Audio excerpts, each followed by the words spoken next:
Students hope that তোমরা ভালো আছো। আজকে নতুন একটা ভিডিও নিয়ে আসলাম। সেটা কি? প্রিপারেশন অফ অ্যালকোহল, ফেনল, ফেনলের প্রস্তুত প্রণালী। ফেনল কি তোমরা সবাই জানো? এইটা হচ্ছে ফেনল। এই ফেনলের প্রস্তুত প্রণালী আমরা দেখাবো এবার। মোটামুটি 6টা প্রসেস নিয়ে আলোচনা করব। তার মধ্যে প্রথম প্রসেসটি হলো নাম্বার 1, তোমরা কিন্তু সবাই নোট ডাউন করবে। প্রথম হচ্ছে বেনজিন সালফোনিক অ্যাসিড থেকে, সালফোনিক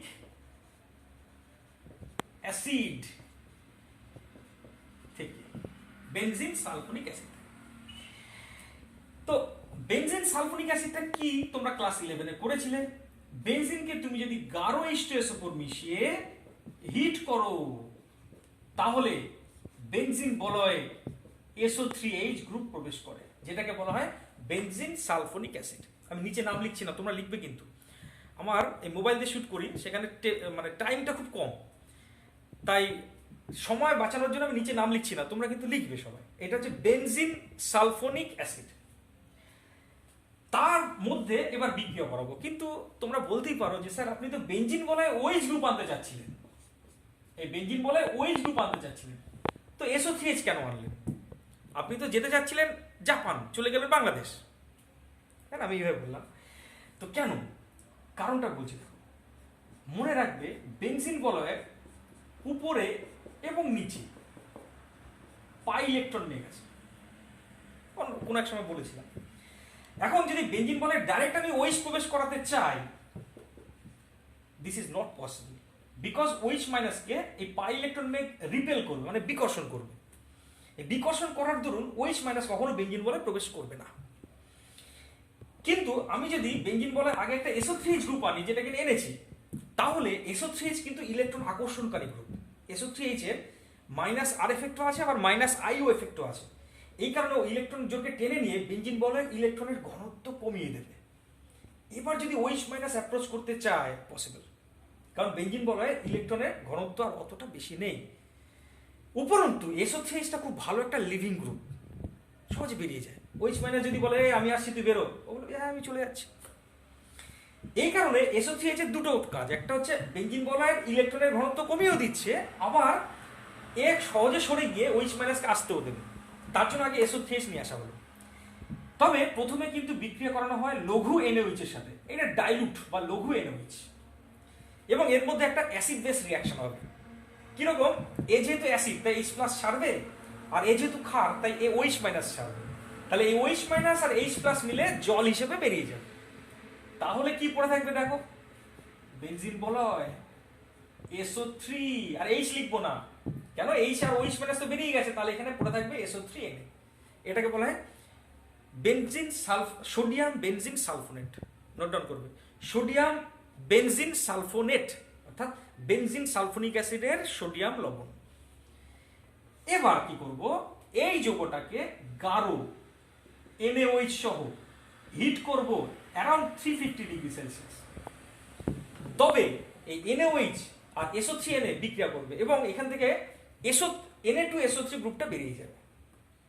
আগে বলেছিলাম এ খুব ভালো লিভিং গ্রুপ, তাহলে এবার যদি OH মাইনাস বলে আমি আসবো, SO3Na বলবে হ্যাঁ ভাই আমি বেরিয়ে যাচ্ছি, তাহলে SO3Na বেরিয়ে চলে গেল, আসলো কে? OH। কিন্তু মাধ্যমে যেহেতু ক্ষার আছে, তাই কিন্তু OH রূপে থাকবে না, তার লবণ রূপে থাকবে, মানে কি পাবো? ONA, দ্যাট ইজ ফেনলের সোডিয়াম লবণ, সোডিয়াম ফেনক্সাইড বা সোডিয়াম ফেনেট। এবার এটাকে তুমি যদি লঘু অ্যাসিড মানে H প্লাস H2O দিয়ে বিক্রিয়া করাও, তাহলে কিন্তু দেখো তুমি পেয়ে যাবে ফেনল। এইভাবে তুমি ফেনল পেতে পারো। ঠিক আছে, প্রথমে সালফোনেশন করব, তারপরে তার লবণ করব, তাকে গাঢ় NaOH দিয়ে sodium phenoxide acidified phenol. Next process, পরের পদ্ধতিতে চলে যাবে। দ্বিতীয় প্রসেসটা হচ্ছে বেনজিন ডায়াজোনিয়াম ক্লোরাইড থেকে। হেডিং করো তোমরা, বেনজিন ডায়াজোনিয়াম ক্লোরাইড বা ডায়াজো লবণ থেকে, ডায়াজো লবণ থেকে। ডায়াজো লবণটা কোথায় যেন স্যার শোনা শোনা লাগছে স্যার, করেছি মনে করে দেখো, এর আগে ভিডিওতে বলেছিলাম। অ্যানিলিন, তাকে তুমি যদি ডায়াজোটাইজ করো, ডায়াজোটাইজ করা মানে HNO2 এর সাথে বিক্রিয়া করানো। HNO2 মানে নাইট্রাস অ্যাসিড, একে কখনো কোনো ল্যাবরেটরিতে তুমি পাবে না, এটাকে বিক্রিয়া করার সময় তৈরি করানো হয়। কি কি মিশিয়ে তৈরি করানো হয়? NaNO2 প্লাস HCl মিশিয়ে তৈরি করানো হয়। আর যেটা পেতে যাচ্ছি সেটা হচ্ছে বেনজিন ডায়াজোনিয়াম ক্লোরাইড, অত্যন্ত অস্থায়ী, একটু বেশি টেম্পারেচার হলেই ভেঙে যায়। তাই যাতে সেটা না ভাঙে তাই টেম্পারেচার রাখা হয় 0 থেকে 5 ডিগ্রি সেলসিয়াসের মধ্যে উষ্ণতা রাখা হয়। তাহলে পেলাম দেখো benzene diazonium chloride, that is N triple bond N plus, third bracket দিলাম, বাইরে Cl মাইনাস। এটা হচ্ছে বেনজিন ডায়াজোনিয়াম ক্লোরাইড, অত্যন্ত ইম্পর্টেন্ট, মনে রাখবে, নিচে নাম লিখবে, বেনজিন ডায়াজোনিয়াম ক্লোরাইড। এবার এই যৌগটাকে তুমি যদি জল মিশিয়ে হিট করো, জলটাকে আমি কায়দা করে লিখলাম HOH, মিশিয়ে যদি হিট করো তাহলে দেখো H আর Cl, HCl হিসেবে বেরিয়ে গেল। নাইট্রোজেন নাইট্রোজেন মানে N2 একটা ভালো লিভিং গ্রুপ, নাইট্রোজেন গ্যাস বেরিয়ে গেল, আর পড়ে থাকলো OH, OH-টা এখানে জুড়ে গেল। তাহলে পেলাম দেখো ফেনল। এইভাবে তুমি ফেনল তৈরি করতে পারো। তাহলে কি করো? প্রথমে ডায়াজোটাইজ, তারপরে জল মিশিয়ে হিট। নেক্সট প্রসেস হেডিং করবে 3 নম্বর প্রসেস কি? গ্রিগনার্ড বিকারক থেকে, এখানে হেডিং করলাম গ্রিগনার্ড বিকারক থেকে। গ্রিগনার্ড বিকারক পড়েছিলাম। তো যাই হোক, কি করা হয় দেখো, বেনজিন উপরে ব্রোমিন, এটাকে বলা হয় ব্রোমোবেনজিন। এই ব্রোমোবেনজিনকে তুমি যদি ইথার মাধ্যমে, ইথার মাধ্যমে যদি ম্যাগনেসিয়াম দাও, তাহলে ম্যাগনেসিয়ামের ক্ষমতা আছে এই কার্বন আর ব্রোমিনের মাঝখানে বসে পড়ার। তাহলে পাবো কি দেখো, বেনজিন, আর এখানে আছে magnesium bromide, that is phenyl magnesium bromide. এবারে ফিনাইল ম্যাগনেসিয়াম ব্রোমাইডকে তুমি যদি অক্সিজেন মিশিয়ে বাতাসে হিট করো, এই টেম্পারেচারটা মনে রাখতে হবে 95 থেকে 135 ডিগ্রি সেলসিয়াস। ঠিক আছে? এই যে ফিনাইল ম্যাগনেসিয়াম ব্রোমাইড, এটা একটা গ্রিগনার্ড বিকারক। এটাকে বাতাসের অক্সিজেনে হিট করছো, আর কিছু না, বাইরের কিছু রাখবে না, জাস্ট এটাকে তোমাকে এয়ারে মানে মুক্ত বায়ুতে উত্তপ্ত করতে হবে। তাহলে অক্সিজেনের একটা ক্ষমতা আছে এর মাঝখানে ঢুকে পড়ার, কিন্তু এখানে দুটো পরমাণু আছে, তাই সবই ডবল ডবল। তাহলে পাবো দেখো বেনজিন বলয় OMgBr, 2 অণু। এবার এটাকে তুমি যদি অ্যাসিডিফাই করো, অ্যাসিডিফাই মানে H+ আর জল মিশে বিক্রিয়া করাচ্ছ, তাহলে এখানে চলে আসবে দেখো OH, কারণ এই ধাতব পার্টটা এই OH পার্টের সাথে বেরিয়ে চলে যাবে, আর পাবো ফেনল। এইভাবে তুমি গ্রিগনার্ড বিকারক ব্যবহার করেও ফেনল তৈরি করতে পারো। নেক্সট প্রসেস 4 নম্বর পদ্ধতিটা হচ্ছে সোডা লাইম ব্যবহার করে। তবে একটা খুব ইম্পর্টেন্ট যৌগ নেব এখানে, এটা যৌগটা নেব হচ্ছে স্যালিসাইলিক অ্যাসিডের সোডিয়াম লবণ। তাহলে হেডিং করলাম স্যালিসাইলিক, স্যালিসাইলিক স্যালিসাইলিক অ্যাসিডের লবণ থেকে। দেখো একটা নতুন কথা বললাম, salicylic acid a very important compound, অত্যন্ত ইম্পর্টেন্ট কম্পাউন্ড। এরকম একটা ইম্পর্টেন্ট কম্পাউন্ড যখনই আসলো আমি বক্স করে অবশ্যই তার নামটা এখানে লিখবো, স্ট্রাকচারটা এখানে লিখবো, পরবর্তীকালে দেখবে এটা কত ইম্পর্টেন্ট। এটা ফেনল, তার অর্থ পজিশনে COOH। তাহলে এইটা হচ্ছে অর্থো হাইড্রক্সি বেনজোইক অ্যাসিড, এরই নাম হচ্ছে স্যালিসাইলিক অ্যাসিড। লিখলাম স্যালিসাইলিক অ্যাসিড।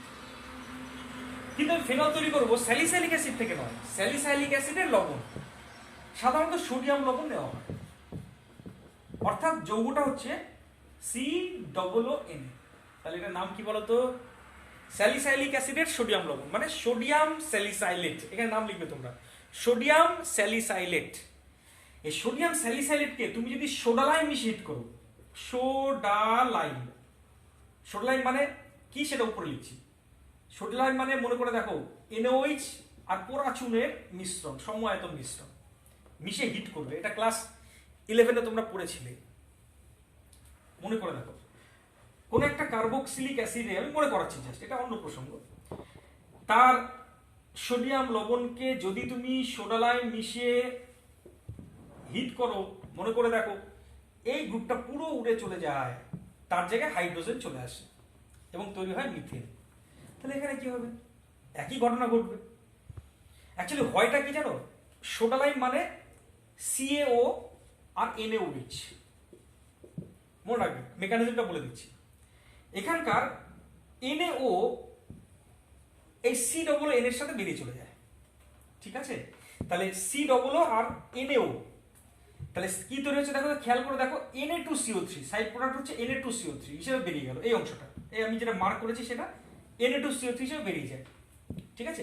আর হাইড্রোজেনটা এখানে জুড়ে যায়, তাহলে পাচ্ছি দেখো CH4। এটা ছিল তখন। তাহলে এখানেও সিমিলার ঘটনা ঘটবে। এখানেও দেখো এই NaO আর COO এটা বেরিয়ে যাবে, হাইড্রোজেনটা এখানে জুড়ে যাবে, তাহলে ফেনল পাবো। কিন্তু মাধ্যমে তো ক্ষার আছে, ক্ষার আছে অবশ্যই মাধ্যমে। কি আছে দেখো, Na2CO3 আছে, ক্ষার আছে। তাই কিন্তু ডাইরেক্ট আমি ফেনল পাবো না, পাবো তার সোডিয়াম লবণ। সোডিয়াম লবণকে এবার যদি তুমি অ্যাসিডিফাই করো তাহলে পাবে দেখো ফেনল। এইভাবে ফেনল পেতে পারো। নেক্সট একটা প্রসেস, এইবার যে দুটো প্রসেস আলোচনা করছি অত্যন্ত ইম্পর্টেন্ট, সবই ইম্পর্টেন্ট, এটা আরো খুব বেশি ইম্পর্টেন্ট। 5 নম্বর প্রসেস, এটা আমি স্টার মেনে দিলাম। 5 নম্বর প্রসেস হচ্ছে ডাউ পদ্ধতি। ডাউ পদ্ধতি বলেছিলাম কোন এক জায়গায়, মনে করে দেখো, একটু মনে করাচ্ছি। মনে করো আছে ক্লোরোবেনজিন। ক্লোরোবেনজিনের এই সিএলটাকে আমি সরাতে চাই, ওইস দ্বারা প্রতিস্থাপিত করতে চাই। হবে না সহজে। কেন? কারণ এই বন্ডটা তো আর সিঙ্গেল বন্ড নয়, আংশিক ডবল বন্ড ক্যারেক্টার আছে। তবে কি একদমই সরানো যাবে না? যাবে, অত্যন্ত ড্রাস্টিক কন্ডিশন ইউজ করলে। ড্রাস্টিক কন্ডিশন মানে কি, NaOH 350 ATM চাপ, আর আছে আমরা আছি 1 ATM চাপে, এটা 350 ATM চাপ, কত হাই প্রেসার পাবো। আর টেম্পারেচারও অনেক, 300 ডিগ্রি সেলসিয়াস। তবে গিয়ে সিএলটাকে বার করে দেবে OH এবং সেই জায়গাটা দখল করবে। তবে মাধ্যমে যেহেতু ক্ষার আছে তাই আমি OH রূপে পাবো না, তার লবণ রূপে পাবো। এবার তাকে যদি তুমি অ্যাসিডিফাই করো H+H2O দিয়ে, তাহলে গিয়ে দেখো আমি পাবো ফেনল।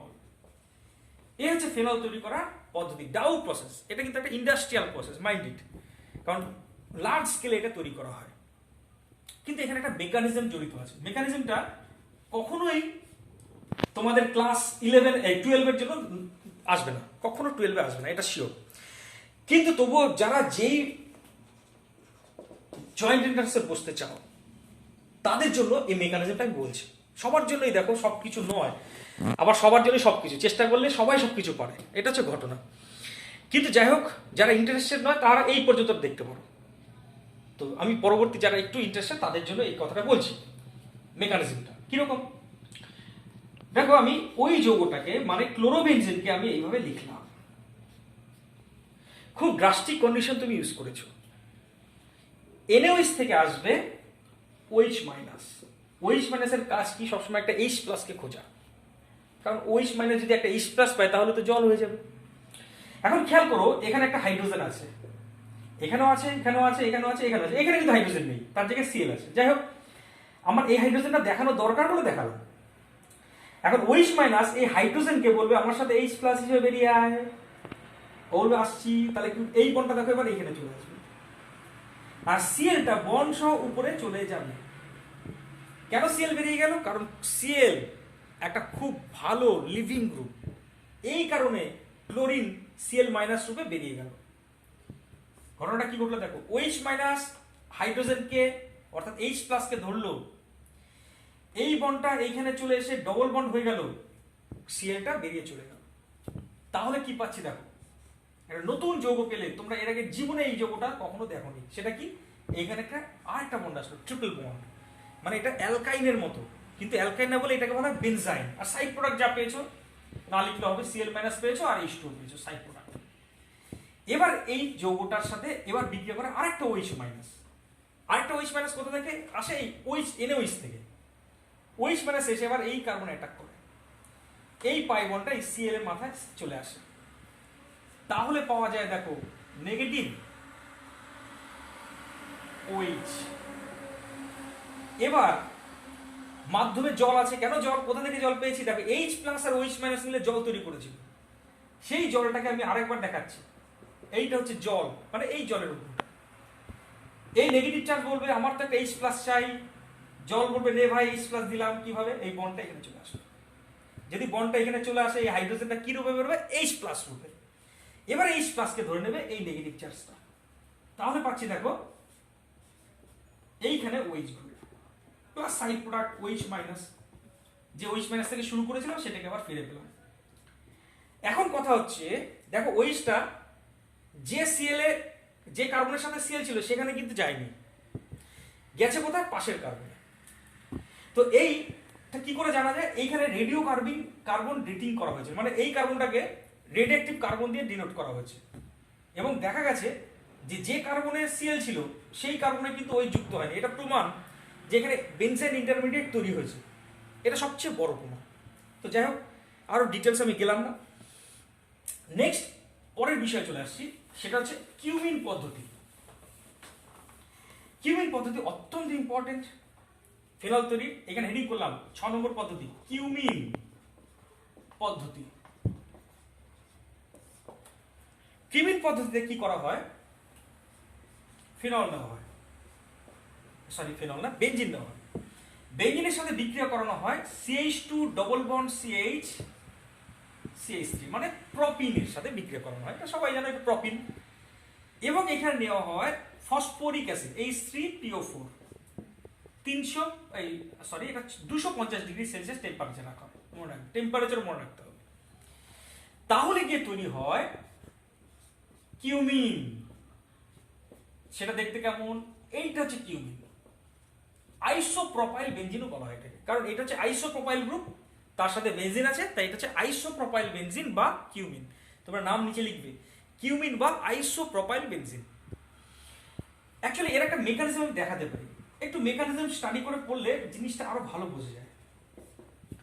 অ্যাকচুয়ালি এই স্টেপটা হচ্ছে ফ্রিডেলক্রাফট অ্যালকাইলেশন স্টেপ। অ্যাকচুয়ালি H3PO4 প্রথমে নিজে নিজে ভেঙে H প্লাস তৈরি করে, সে H প্লাস এই প্রপিনের সাথে বিক্রিয়া করে, ঠিক আছে।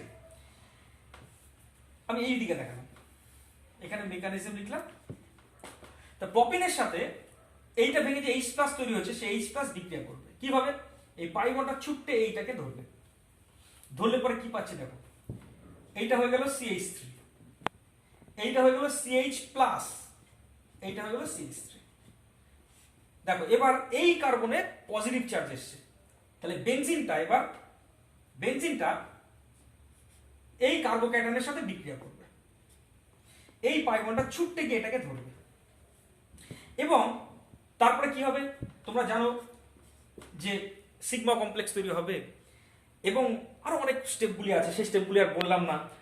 মধ্যে কথা কি হবে, এই কার্বনের সাথে জুড়ে গিয়ে যাচ্ছে দেখো বেনজিনটা, এবং পাচ্ছি দেখো এখানে একটা CH3 ছিল, এখানে একটা CH3 ছিল, এখানে একটা H,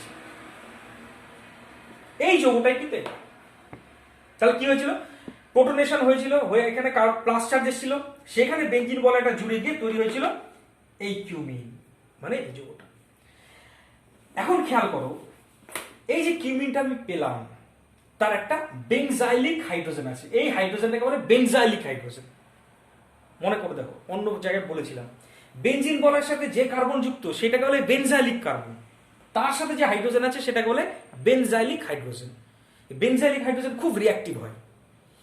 এবারে বেনজাইলিক হাইড্রোজেনকে তুমি যদি বাতাসে অক্সিজেনে মিশে উত্তপ্ত করো, কিছু না, শুধুমাত্র খোলা বাতাসে তুমি অক্সিজেন মিশে উত্তপ্ত করছো, টেম্পারেচার মনে রাখতে হবে 95 থেকে 135 ডিগ্রি সেলসিয়াসে, তবে এই অক্সিজেন অণুটা এই কার্বন আর হাইড্রোজেনের মধ্যে বসে পড়বে।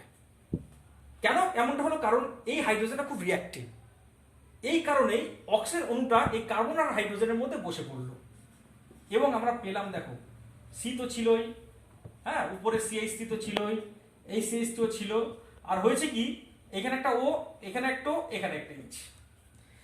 এই যৌগটাকে বলা হয় কিউমিন হাইড্রোপারক্সাইড। কেন স্যার কিউমিন হাইড্রোপারক্সাইড কেন, কারণ এইটাকে বলে পারক্স বন্ধন, এইটা হচ্ছে পারক্স বন্ধন। তা কিউমিনে এরকম পারক্স বন্ধন আছে, তাই এটাকে বলে কিউমিন হাইড্রোপারক্সাইড। এই কিউমিন হাইড্রোপারক্সাইডকে এবার যদি 10% H2SO4 মিশিয়ে হিট করা হয় তাহলে মনে রাখবে এই যে বেঞ্জিন বলয়টা শিফট করে এখানে চলে আসে, কিভাবে একটু পরে মেকানিজম দেখাবো, এবং পাওয়া যায় ফেনল। আর এই পোর্শনটা এখানে চলে আসে, তাহলে আমি পাচ্ছি কি দেখো তো, ফেনল প্লাস অ্যাসিটোন। বেঞ্জিন বলয় এখানে চলে আসলে বেঞ্জিন বলয় OH প্লাস অ্যাসিটোন বলতে CH3C ডবল বন্ড ও CH3। এইভাবে অ্যাসিটোন এবং ফেনল উৎপন্ন হয়। এই লাস্ট স্টেপের মেকানিজমটা একটু সংক্ষেপে আমি দেখিয়ে দিচ্ছি।